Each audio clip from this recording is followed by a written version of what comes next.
Hello friends, my name is Rasika. आपका मेरे YouTube channel igniting youth पे बहुत बहुत स्वागत है। और आज हम बात करने वाले एक ऐसे फैक्ट के बारे में जो आपके ब्रेन से रिलेटेड है।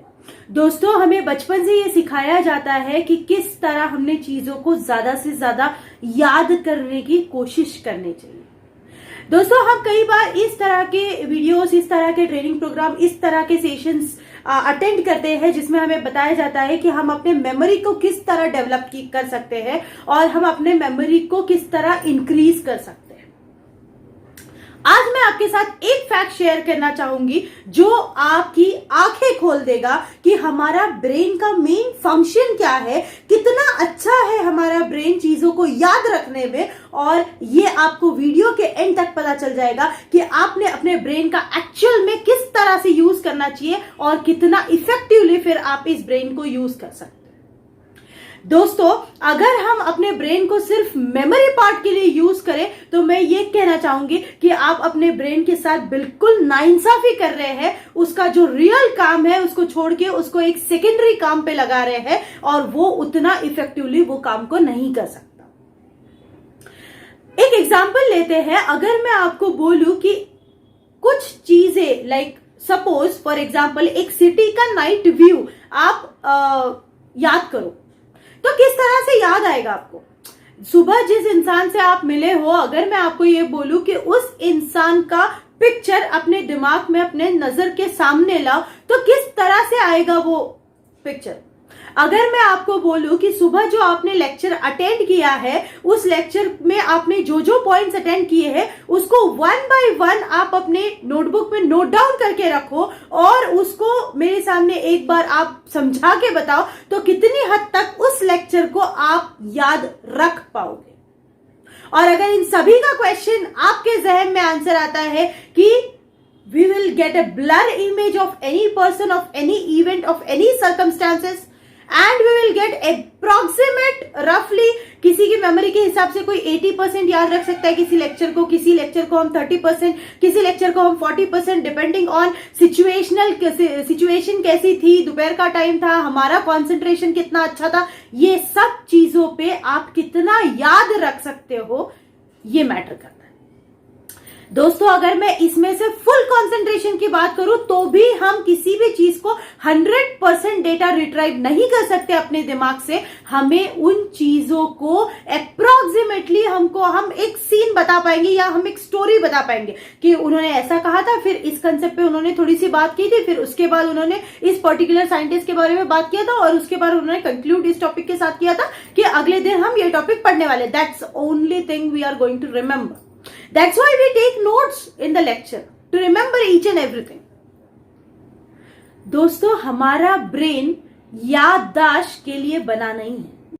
अगर मैं एक नॉर्मल डेटा स्टोरेज के हिसाब से बात करूं तो हमारा दिमाग केवल 8 GB का डेटा स्टोर कर सकता है और उतने कम डेटा, उतने कम स्पेस में, उतने कम जगह में हमको इतना सारा डेटा स्टोर करना होता है। तो हम क्या करते हैं, उन चीजों को लो रिजोल्यूशन पे स्टोर करने की कोशिश करते हैं और वो भी चीज हम एक हद तक अपने दिमाग में याद रख पाते हैं और उसके बाद वो हमारी मेमोरी से वैनिश हो जाता है। दोस्तों, ब्रेन का मेन फंक्शन है प्रोसेस करना, क्रिएटिव काम करना और जो भी आपको डेटा मिला है उसमें एनालिसिस करना, एनालिसिस करके एक नई चीज इंट्रोड्यूस करना, कुछ नया करना, कुछ क्रिएटिव करना, अपने इनपुट्स देना। ये है आपके ब्रेन का मेन काम जिसको हम अक्सर इग्नोर किया जाता है। अब आपके सामने फॉर एग्जांपल इसी चीज को समझाने के लिए मैं आपके सामने एक इमेज आपको देती हूं। इस इमेज को ध्यान से देखिए और इसमें दी हुई हर चीज को याद रखने की कोशिश कीजिए। कोशिश कीजिए कि इसमें जितने भी एलिमेंट्स आपको दिखाए जा रहे हैं, इसमें जितनी भी चीजें आपको इस इमेज पे दिख रही है, it's just a memory game. वो चीजें आप याद कर ले, वो चीजें आप अपने दिमाग में स्टोर कर ले कि इस पर्टिकुलर पिक्चर में कितनी सारी इमेजेस थी और कौन सी थी। आई होप अभी तक आपको ये चीजें याद हो गई हो कि अब मैं आपको एक चीज करने के लिए बोल रही हूं, वो आपको करना है। पेपर और पेन लेके बैठिए या फिर आप अपने मोबाइल का भी इस्तेमाल कर सकते हैं, बट वीडियो प्ले हो रहा है तो आप पेपर और पेन का ही इस्तेमाल करें, या फिर अगर आपका मैथमेटिक्स बहुत अच्छा है तो आप अपने ब्रेन का भी इस्तेमाल कर सकते हैं। तो अभी आपको मल्टीप्लाई करना है 13 into 8 एंड द आंसर। इसके बाद आपको देना है आंसर 15 into 17 का, 15 मल्टीप्लाइड बाय 17। इसका आंसर आप मुझे दीजिए। ओके, आई होप सबका मल्टीप्लीकेशन अभी तक हो गया है एंड आंसर आप सभी लोगों के पास है। It is not a rocket science to multiply 15 into 17, specially in this age group. तो अब ये मल्टीप्लाई करने के बाद मैं आपको पूछती हूं कि कितने लोग उस पर्टिकुलर पिक्चर में दिए हुए इमेजेस को पूरी तरह से कंप्लीट 100% डेटा रिट्राइव कर सकते हो आप अपने दिमाग से। दोस्तों, ये प्रैक्टिस मैंने कई बार अपने सेमिनार में ली है, कई बार मैंने अपने प्रेजेंटेशंस में ली है, और मुझे हर बार हर इंसान 60%, 40%, 30%, 70% इस तरह के इमेजेस याद रख पाता है, but maximum people will not be able to remember complete thing. तो अब क्यों हम इस डेटा को रिट्राइव नहीं कर पाए? द रीजन इज क्योंकि हमारा ब्रेन ने सबसे पहले मेमोरी का काम किया, मेमोराइज करने का काम किया, एंड बाद में हमारे ब्रेन ने प्रोसेस करने का काम किया, which was 13 into 8 and 15 into 17। ये करने के बाद हमें फिर से अगर मेमोराइज की हुई चीज को रिट्राइव करने के लिए बोला जाए तो it will be difficult for us, क्योंकि हमारा ब्रेन एक ही टाइम पे, एक ही घड़ी पे एक बार मेमोराइज कर रहा है, एक बार प्रोसेस कर रहा है। मेमोराइज एंड प्रोसेस का जो स्ट्रेन है वो हमारे दिमाग पर बहुत ज्यादा था, जिसके वजह से हम उस डेटा को पूरी तरह से रिट्राइव नहीं कर पाते। अब बात करते हैं कि कई साल पहले हम किस तरह से जीते थे। कई साल पहले हमारे पास इंटरनेट नहीं था, कई साल पहले हमारे पास डेटा का इतने सोर्स नहीं था, तो हम लोग खाली किताबें पढ़ के या बुक्स पढ़ के उस पे पढ़ाई करके चीजों को सीखते थे। अब उस टाइम पे हम लोगों का जो प्रायोरिटी था वो भी डिफरेंट था। उस टाइम पे मेमोराइज करना ये प्रायोरिटी नहीं था, उस टाइम पे प्रायोरिटी था द आर्ट ऑफ लिविंग। उससे भी पहले प्रायोरिटी था द आर्ट ऑफ सर्वाइवल, क्योंकि वहां पे हमें ये चीज खाली याद रखनी पड़ती थी कि यार ये घना एरिया है, यहाँ पे जंगल है, ये डेंजरस एरिया हो सकता है, यहाँ पे इस तरह का जो पशु है वो डेंजरस होता है, इस तरह की चीजें जो होती है वो इंसान को तकलीफ पहुंचाती है। तो इस तरह के जो सर्कमस्टेंसेस है, आंधी है, तूफान में, हमें तब कुछ नहीं पता था, कुछ एक्सप्लोर नहीं हुआ था।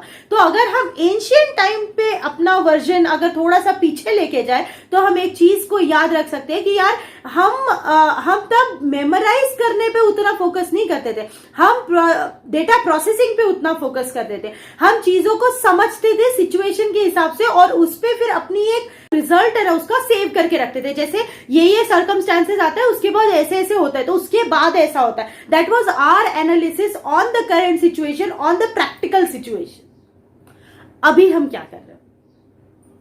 अभी 8 GB की डेटा पे हम डेली 32 GB का डेटा इनपुट दे रहे।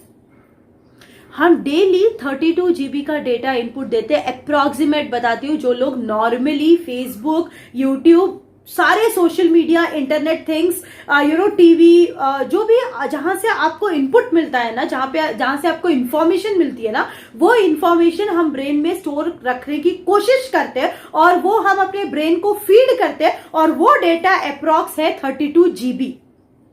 हमारे ब्रेन का साइज मैंने कितना बताया था? 8 GB।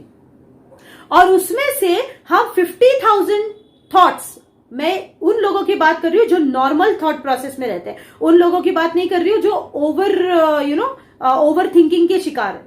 तो यहां तो बात आती है जो लोग नॉर्मली थिंक करते हैं, उनके दिमाग में, उनके जहन में दिन भर में 24 घंटे में 50,000 थॉट्स आते हैं। और अगर वो 50,000 थॉट्स और 32 GB का डेटा हम अपने ब्रेन को फीड कर रहे हैं, तो बताओ हमारे ब्रेन के साथ क्या हो सकता है? हमारा ब्रेन हो जाता है ओवरलोडेड, और उसकी वजह से हम दिन भर की छोटी छोटी एक्टिविटीज को, जो हमारी बेसिक डेली करने वाले जो काम है, उनकी चीजें भूल जाते हैं। बताई हुई चीज हम 10 मिनट बाद याद नहीं रख पाते हैं। मतलब हमारा मेमोरी का जो बेसिक काम है ना, जहां पे हमें बेसिकली उस चीज को यूज करना है, वहां पे हम इफेक्टिवली उस चीज को यूज नहीं कर पाते। अब दोस्तों, जबकि हमारा दिमाग ओवरलोडेड हो गया है, तो इस चीज का solution, so in this internet era हमारे पास डेटा बहुत ज्यादा है, हम data transfer much much faster speed से कर सकते हैं compare to the ancient times, compare to last century also. एक प्रॉब्लम हमारे साथ हो गया है कि हमें ये भी सीखना होगा how to handle so much of data, how to handle, कितनी चीजें हम याद रख सकते हैं, क्यों रखनी चाहिए, चीजें याद भी करनी चाहिए या नहीं करनी चाहिए, ये सारे सवाल इस पर्टिकुलर चीज में सामने आते हैं। तो दोस्तों, एक सिंपल चीज बताती हूं, हमको डिवाइड करना है, बाइफरकेट करना है चीजों को। The first thing is what you should do is know what you want to know, memorize what is essential for you, memorize what is required for you, because बाकी सारी इंफॉर्मेशन जो है ना, वो हमारे दिमाग को, मतलब जब भी हमारे जहन में एक क्वेश्चन आता है, एक डाउट आया, suppose I am reading something, मेरे दिमाग में एक डाउट आया, मैं गूगल करके वो इंफॉर्मेशन ले सकती हूँ। तो हमारे पास इंफॉर्मेशन तो फिंगर टिप पे है, फिंगर टिप पे इंफॉर्मेशन होने के बाद हमें क्या करना है कि नेसेसरी इंफॉर्मेशन ही हमारे ब्रेन को फीड करना है।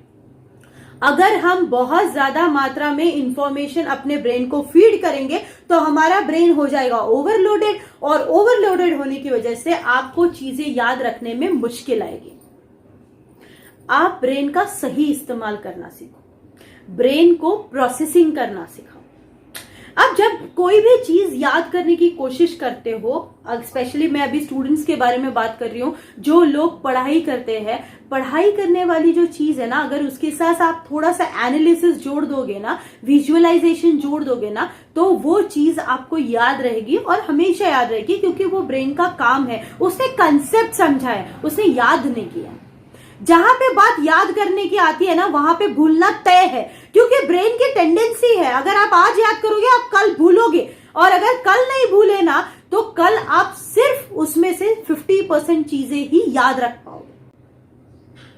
तो हमें ये चीज करनी है, हमें एक पॉकेट ब्रेन रखना है अपने साथ में।